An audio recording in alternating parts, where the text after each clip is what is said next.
Okay, testing po. So, this is single and double action. So, testing tayo 3 shots for single action and then 3 shots for double action. Okay, so single action first.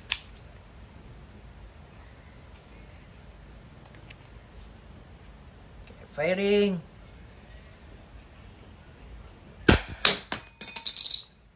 Wow. So, single action, ibababa mo yung hammer.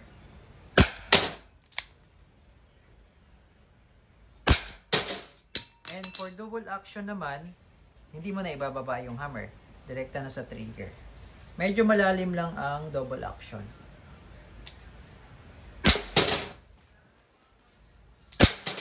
Okay, and last one. Okay. 6 shots.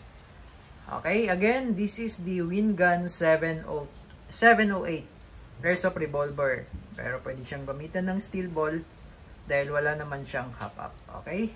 So, yun naman po. All goods na po. Again, Wingun 708 Airsoft Revolver.